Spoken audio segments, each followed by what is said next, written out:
민주당이 5일 정권을 가진 당혁신위원장을 발표했습니다. 최고위원 회의했습니다. 놀랍게도 대중들이 잘 모르는 사람이었습니다. 이래경 사단법인 다른 백년 명예이사장. 그런데 이래경은 임명 직후에 최근까지도 천안함은 자폭이다, 코로나는 미국발이다, 이런 음모론성 주장을 한 것이 드러났습니다. 코로나가 미국에서 발언을 했고 천안함은 자폭을 한 것이고, 참, 이런 자가 아직도 있었습니까?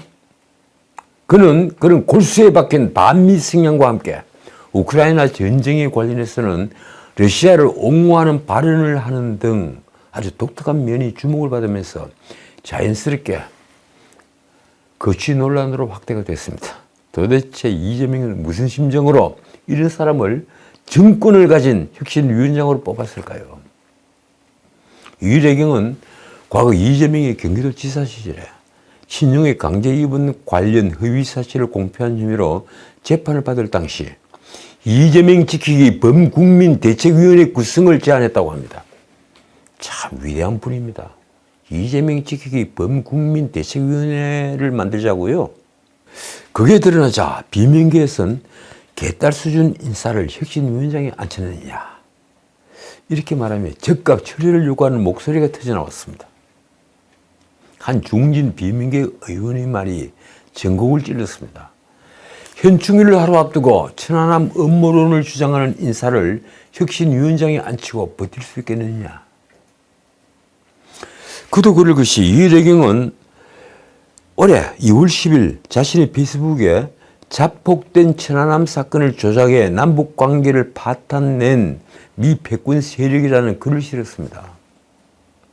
남북관계를 파탄난 것이 바로 천안함 자폭 사건 때문이라는 겁니다. 참 대단한 지식인입니다. 또 3월 22일에는 신종 코로나 바이러스 감염증 진원지가 미국이라는 글을 실었습니다.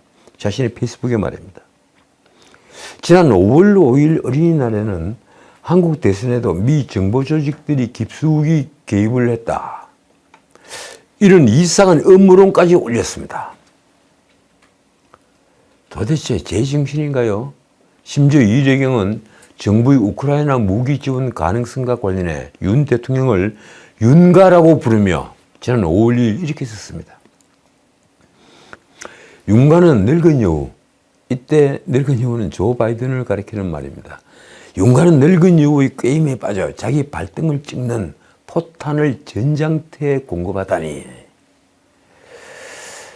그는 푸틴에 대해서는 3월 19일 전쟁 고아들을 보호한 푸틴을 전쟁 범죄자로 몰다니라며 옹호를 했고, 지난 2월에는 중국의 기상 측정용 비행기구를 마치 외계인의 침공처럼 엄청난 국가 위협으로 과장한다고 미국을 비난하기도 했습니다.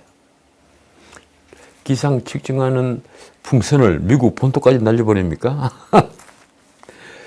조금 더 볼까요? 이래경은 한일 정상회담 뒤인 5월 25일 페이스북에 이렇게 썼습니다. 주요 외신들은 일본의 오임수 방위에 대한 윤가의 무지한 결정과 무책임한 침묵, 오만한 연락 두절의 사태를 우스개 뉴스감으로 보도하고 있다. 퇴진 요구를 넘어 국가 수반으로서 역사적 범죄적 책임을 반드시 물어야 한다. 참 표현도 거칠지만 문장 능력도 수준이합니다. 이 정도의 지적 능력으로 혁신위원장을 한다고요? 그게 민주당 수준입니까? 다시 묻겠습니다. 이것이 민주당 수준입니까? 이래경은 이미 보도된 바처럼 까면 깔수록 이재명은 깨끗하고 윤석열은 더럽다는 유착이 짜겠는 걸로 이재명을 찬양, 옹호하는 발언을 이어왔습니다. 그게 발탁 이유입니까? 이런 자를 공당의 혁신위원장으로 지명하는 이재명의 배짱은 어디서 나온 겁니까? 언론은 이재명을 비롯한 당 지도부가 부실 검증 비판을 피하기 어려울 전망이라고 썼습니다. 이재명은 어제 오후에 기자들에게 이래경의 천안함 자폭 등 논란성 발언에 대해 이렇게 변명했습니다. 그 전까지는 저희가 정확한 내용을 몰랐던 것 같다. 그러면서 자신은 정부의 발표를 신뢰한다고 했죠. 한 발 물러선 겁니다. 재밌는 것은 수석 대변인 권칠성의 어몽입니다. 이렇습니다. 이래경 선임 결정은 이재명 대표가 했다고 봐도 무방하다. 시민 개인의 자유로운 의사표현 방식이 있는데 그것을 문제 삼아야 한다는 게 오히려 문제가 될 수 있다고 본다. 자유로운 의사결정이라고요? 아무리 개인이 의사표현이라고 해도 상식을 멀리 벗어나면 그 사람은 인간으로서의 기본적인 변별력부터 의심받아야 하는 것입니다.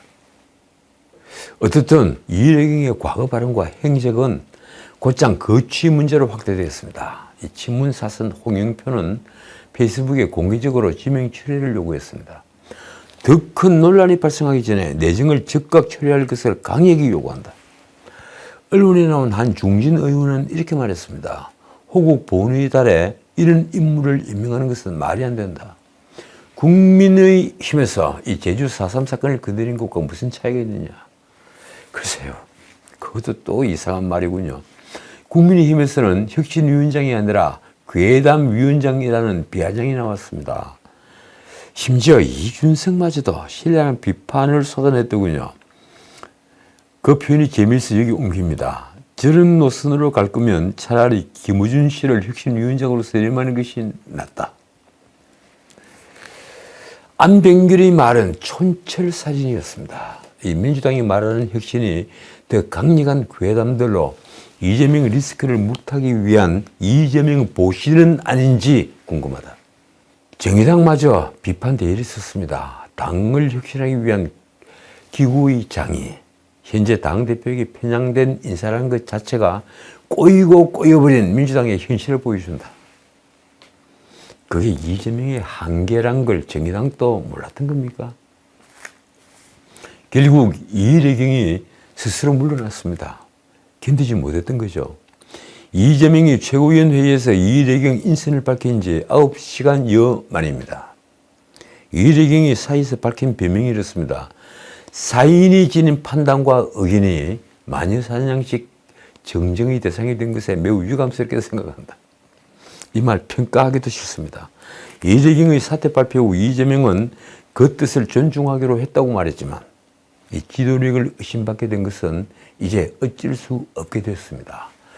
솔직히 지금 민주당 혁신위원장으로 모실 만한 사람이 누가 있겠습니까? 조선일보 일면 헤드라인이 이렇습니다. 이재명이 고른 혁신위원장 9시간 만에 사퇴.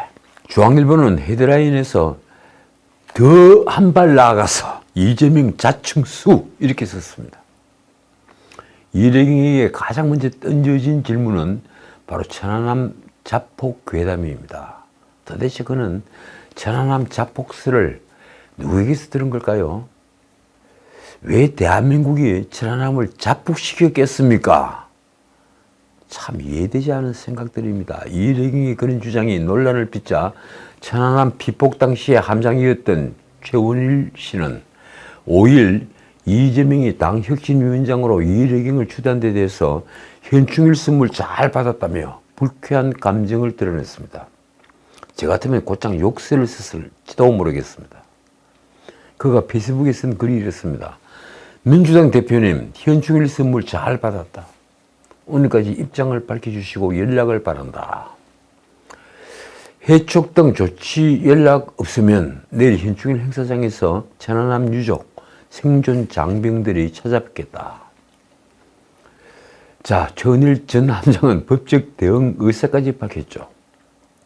그런데 어쨌든 이래경은 물러났습니다. 그게 해촉이든 자신 사퇴든 말입니다. 그런데 민주당 수석대변인 권칠성이 그 전에 불을 찔렀습니다.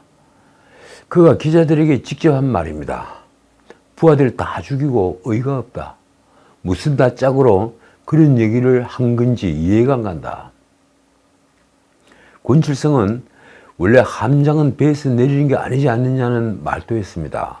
권칠성이 누군지 아십니까? 문재인 정권 때 중소기업부, 중소기업 벤처부입니까? 중소기업부 장관을 지낸 사람입니다.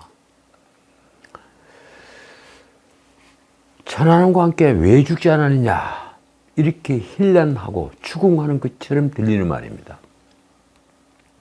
해당 발언이 논란이 되자 권칠성은 놀랍게도 이런 추가 입장까지 냈습니다. 민주당 당직 인선과 관련해서 천안함 유족 및 생존 장병의 문제 제기에 충분히 공감하지만 책임도 함께 느껴야 할 지휘관은 차원이 다르다는 생각에서 비롯된 것이다. 이 무슨 구차한 비명입니까? 말하자면 최은일 당신은 입 닫고 있어라! 이런 급박을 한 겁니다. 그러자 최은일 함장이 다시 받았습니다. 호국 보훈의 달에 생존 장병의 가슴에 대못을 박는 발언을 제1야당 수석 대변인이 하는 것을 도무지 이해할 수 없다. 변호사 조언을 받아 법적으로 대응하겠다. 자, 이 문제는 거기에 어떻게 되었을까요? 문제된 유일해경이 지난 2월 자신이 SNS에 올린 천안함 자폭설이 표현은 이렇습니다. 자폭된 천안함 사건을 조작해 남북관계를 파탄낸 미국 패권 세력. 솔직히 이쯤 되면요, 정상적인 사고를 하는 사람이 아니라는 비판을 받아 마땅합니다. 몇십 명 부하가 죽는데 그 배를 자폭을 시켰다? 어떻게 이런 생각을 상상이라도 할 수 있는 겁니까? 아무리 음모론이 판을 친다고 해도 남북 관계를 파탄낸 미국 패권 세력이 천안함 자폭 사건을 폭침당했다고 조작했다는 말이 어떻게 정상적인 사고에서 나올 수 있는 것인가요? 결국 선물 잘 받았다고 했던 최원일은 6일 현충일 추념사에서 이재명을 만나 따져 물었습니다. 참고로 이재명은 군복무를 면제받은 미필자죠. 최원일은 추념식 직후에 근처에 있던 이재명을 찾아가서 전날 이일해경이 천안함 자폭 등의 막말 논란으로 임명 9시간 만에 낙마를 사태를 언급하면서 면담을 요청했습니다. 최원일의 질문이 이렇습니다. 어제 수석 대변인이 제가 부하들을 죽였다는데 북한이 만행이죠? 수석 대변인은 당대표와 당의 입장을 대변하는 사람인데 그 발언이 대표와 당의 입장인가요? 이 단순한 준비된 질문에 이재명은 아무런 답도 하지 않았다고 합니다. 이재명의 진심은 무엇일까요? 그는 천안함 폭침을 믿고 있을까요? 아무런 대답도 듣지 못한 최은일이 기자들에게 한 말이 이렇습니다. 당대표는 별도 답변을 얻고 고개를 끄덕끄덕했고 원내대표는 알겠다고 했다. 그러니까 이재명은 최은일 함장이 그런 질문을 던지자 고개만 끄덕끄덕했고 그 옆에 있던 원내대표는 알았습니다, 알았습니다 이렇게 얘기를 했다는 것입니다. 그런데 이 막말 파동의 당사자인 이일해경이 어제 6일 자기가 매도당했다는 취재의 글을 소셜미디어에 공유를 했습니다. 참 기가 막힙니다. 이일해경은 이날 페이스북에 인터넷 매체 민들레의 이일해경 끝내 사태 그 참을 수 없는 마녀 사냥의 가비움이라는 제목의 글을 공유하면서 나의 심정을 나보다 잘 적어 주었다고 썼습니다. 참을 수 없는 마녀 사냥의 가벼움? 글쎄요, 참을 수 없는 존재의 가벼움은 모르겠는데 하여튼 그 민들레라는 매체 저는 아직 들어가 본 적은 없습니다만 그 유시민 씨가 대표 중에 한 분이죠. 어쨌든 그 민들레의 글에는 한 사람의 시민으로서 사상과 표현의 자유가 언제든 마녀사냥의 먹잇감이 돼서 처참히 유린될 수 있는 현실이라며 이런 표현이 있습니다.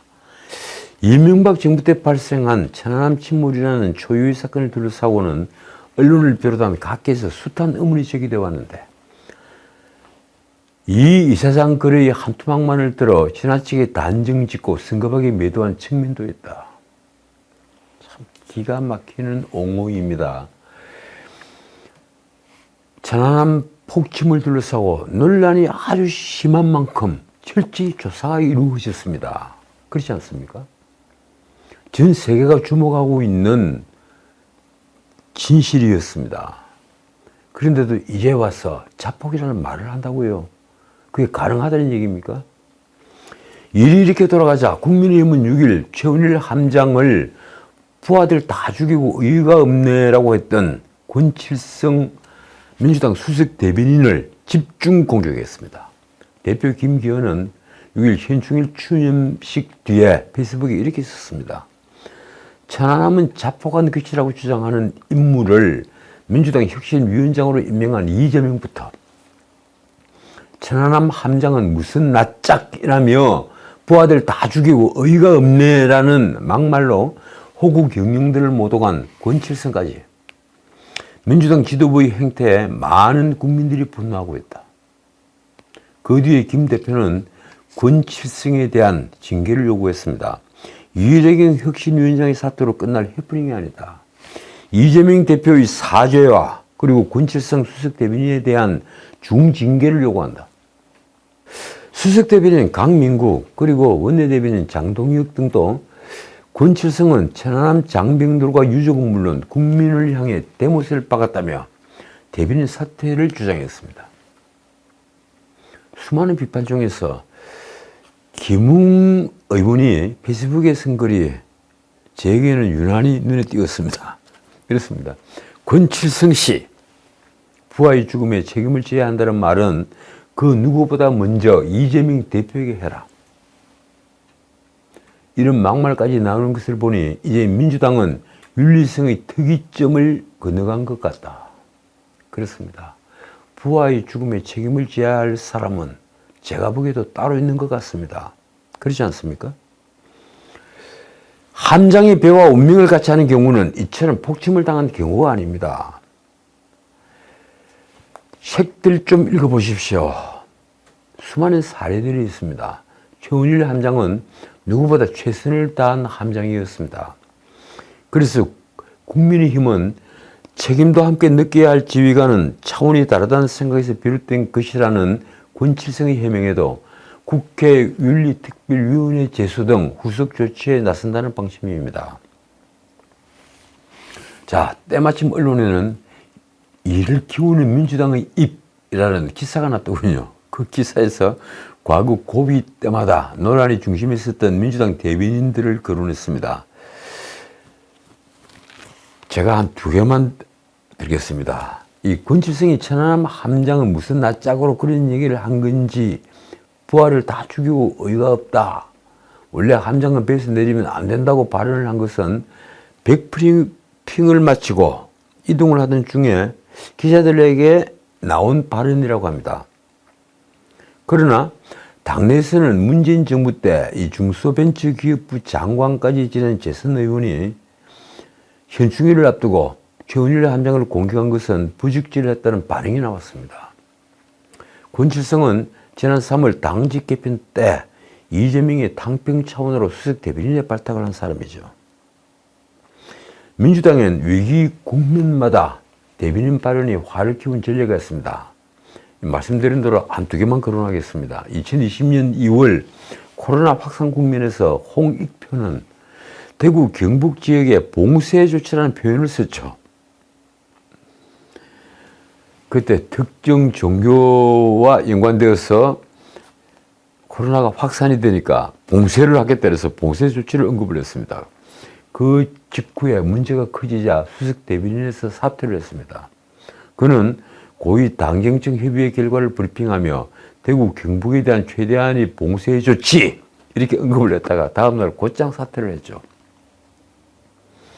청와대 대변인 출신인 고민정은 2021년 4월 7일 재보궐선거를 앞두고 이 박영선 서울시장 후보 선대위 대변인으로 있었죠.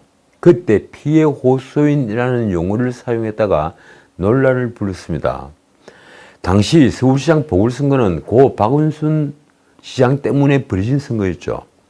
그런데 고민정은 성추행 사건 피해자를 피해 호소인이라고 불러서 2차 가해 논란을 빚었습니다. 난리가 났죠. 피해자가 직접 민주당 차원의 징계를 요구하는 기자회견을 열자 고민정은 다음 날 어떻게 해야 피해자의 아픔을 치유해 드릴 수 있을까 고민해 왔다며 캠프 대변인에서 사퇴를 했습니다. 요즘 제가 궁금해하는 것은 왜 이리 더딘가 하는 겁니다. 과거 박근혜 정권이 끝날 무렵과 문재인 정권 때, 정권 초기 때 그들을 상기해 보십시오. 이른바 보수 세력의 적폐청산을 명분으로 칼 들이밀 때, 아닌 말로 형법에 사문화되어 있던 직권남용 같은 죄를 정가의 보도처럼 휘두를 때 얼마나 빨랐습니까? 보수 인사들 몇백 명이 검찰에 끌려갔고 그 중에 100명도 넘게 가문이 사라져버렸습니다. 멸문지화를 입은 겁니다. 정광석화 같았습니다. 심지어 여성인 전직 대통령을 구속시킨 뒤 일주일에 4차례씩 재판을 열었죠. 밤 12시까지 말입니다. 피고인으로서는 초인적인 체력과 인내심이 필요한 정말 지옥 같은 시간이었을 겁니다. 그런데 문재인 정권 후반기부터 모든 것이 느려졌습니다. 다시 기억을 또 살려보십시오. 울산시장 선거 개입 사건이나 원전 경제성 평가 조작 사건, 기타 등등등등 권력에 연관된 재판은 이제 세인들의 관심권에서 완전히 벗어났습니다. 심지어 조국 사건처럼 서울 길거리를 가득 메우던 사건도 질질 끌다가 이제 겨우 1심 재판에서 징역 2년 선고를 하고 끝났습니다. 요즘 더 이상한 것은 이재명을 둘러싼 각종 범죄 수사입니다. 대장동 재판은 이제 비로소 시작되고 있습니다. 그런데 백현동, 정자동은 아직도 이재명에 대한 검찰 소환 소식조차 없습니다. 대북 송금 사건도 마찬가지입니다. 송영길 전 대표 돈 봉투 사건도 지지부진합니다. 언제쯤 송영길은 검찰이 포토라인에 쓸까요? 그러니 이제 시작하는 김남국의 코인게이트도 그렇습니다. 국민의힘 코인게이트 진상조사단은 5일 검찰에 가상자산 거래 논란을 일으킨 김남국에 대한 수사 촉구서를 제출했습니다. 이 사건은 언론이 이미 이재명의 대선자금 세탁 의혹을 제기한 사건입니다. 그냥 시시한 사건이 아닙니다. 국민의힘 조사단은 앞서 김남국이 거래했던 거래소 빗썸과 업비트로부터 현안 보고를 받았습니다. 그 결과 클레이 스왑을 통해 자금 세탁을 했을 가능성이 매우 높다는 업비트 측의 보고를 토대로 해당 의혹을 수사 중인 검찰에 신속하고 정확한 수사를 촉구하기로 한 것입니다. 다만 업비트 운영사인 두나무라는 회사는 클레이 스왑 거래 의혹을 언급하는 과정에서 김남국을 특정한 적은 없다고 해명했습니다. 김남국도 국민의힘의 자금 세탁 주장은 명백한 허위사실이라는 입장을 내놨습니다. 그게 명백한 허위사실 같으면 FIU가 검찰에 이 사건을 넘긴 FIU가 거짓말을 했다는 얘기가 됩니다. 자, 백인동 사건은 어떻게 되고 있을까요? 검찰이 이 백인동 개발사업 특혜 의혹을 받고 있는 핵심 피의자 중에 한 명, 이 정모라는 자에 대한 구속영장을 이제야 청구했습니다. 서울중앙지검 반부패 수사 1부는 5일 백인동 업자인 아시아디벨로퍼 정모 회장에게 대해서 특정경제범죄 가중처벌법상 횡령배임, 배임수재 이 혐의로 구속영장을 청구한 것입니다. 정모는 2014년부터 올 3월까지 이 백인동 시행사죠. 성남 R&D PFV, 이 R&D PFV와 본인이 실질적으로 소유를 한 아시아디벨로퍼, 그리고 영림종합건설 등 회사 세 곳에서 공사비용과 용역대금을 부풀리는 방식으로 약 480억 원을 횡령한 혐의를 받습니다. 그 검은 돈은 어디로 갔을까요? 그리고도 이 백인동 개발 사업은 3,100억이 넘는 순이익을 남긴 문자 그대로 노다지 게이트였습니다. 정모는 또 한 조경업체 대표에게서 용역을 발주하는 대가로 2억 원의 뒷돈을 받아 챙긴 배임수재 혐의도 받고 있습니다. 그러니까 2억 원의 배임수재 이 돈을 받는 존팽이 범인이 3천억이 넘는 그런 거대한 노다지를 독식을 했다? 그건 불가능한 일이라고 저는 생각합니다. 어쨌든 음식은 식기 전에 먹어야 하고 사건은 세인들이 관심이 있을 때 처벌해야만 합니다. 사건이 살아있을 때 처벌해야만 후세에 경고도 드린 겁니다. 음식이 식으면 상하기 쉽고 세인의 관심을 벗어난 사건은 정의가 왜곡되기 쉽습니다. 아니, 정의가 왜곡됩니다. 자, 오늘은 여기까지입니다. 마치기 전에 딱 두 가지 문제만 짚겠습니다. 어제 민주당에서 이 윤석열 정부를 두고 미국에는 굽신이라는 표현을 썼다고 말씀을 드렸죠. 서영교 최고위원이 그런 말을 했습니다. 문재인 정권 때 중국에 굽신한 것은 벌써 잊은 모양입니다. 어쨌든 오늘 하루 얼마 전 불거졌던 미국의 도감청 문제 어떻게 되었을까 고민을 하고 좀 찾아봤습니다. 잘 보이지 않더군요. 우선 그 문제는 조 바이든 대통령이 문제 삼은 것처럼 미국의 기밀 유출이 문제인가요? 아니면 제가 고민한 것처럼 미국이 우리 대통령실을 도감청한 게 문제인가요? 아니면 둘 다 문제인가요? 나는 이 문제는 한미 관계를 더욱 돈독하게 만들기 위해서, 탄탄하게 만들기 위해서라도 반드시 진실이 규명되어야 한다고 믿습니다. 윤석열 정부가 국민적 신뢰를 받으려면 정답을 반드시 내놓아야만 합니다. 자, 또 하나. 너무 사안이 커서 지금까지 언급을 하고 있지 않던 문제입니다. 이 윤 대통령도 몹시 화를 낸 사안이죠. 국고 보조금이 줄줄 새고 있다는 문제입니다. 사실 이거 굉장히 오래된 문제입니다. 어제 나온 뉴스가 이런 게 있었습니다. 가짜 회의에 수당 270만 원, 식비 700만 원, 3년간 환경민간단체 국고보조금 2억 부적정 집행. 사실 조금은 귀퉁이 뉴스입니다. 국립공원, 자원조사 등 자연공원 보존을 위해 활동을 하고 있는 민간 환경단체 A라는 곳. 이 A는 허위로 자문회의를 열고 자문위원들이 회의 수당 명목으로 270만 원을 가져갔습니다. 그리고 민간 환경단체 B와 C는 수질 보존 활동 등 외부 활동 명목으로 증빙 없이 각각 115만 원 그리고 734만 원을 식비로 지출했습니다. 참 비싼 밥 먹는 모양입니다.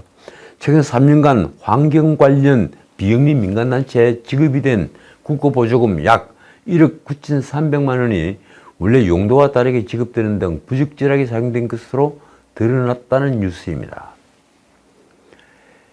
환경부가 5일 국회 환경위 국민의힘 미주환 의원실에 제출한 자료로 밝혀진 것입니다. 빙산이 일각이겠죠.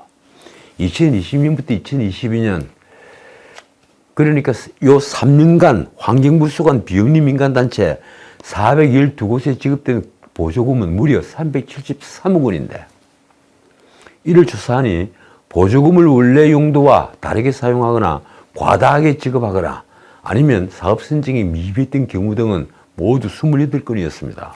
제가 장담하건대 이건 정말 빙산의 일각입니다. 솔직히 눈먼 돈이 어디 그뿐이었겠습니까? 세금을 혈세라고 하는 이유가 뭔지 아십니까? 그만큼 세금을 내는 납세자에게 모든 세금은 고통을 주기 때문입니다. 납세자에게 고통을 주기 때문에 혈세라고 부르는 겁니다.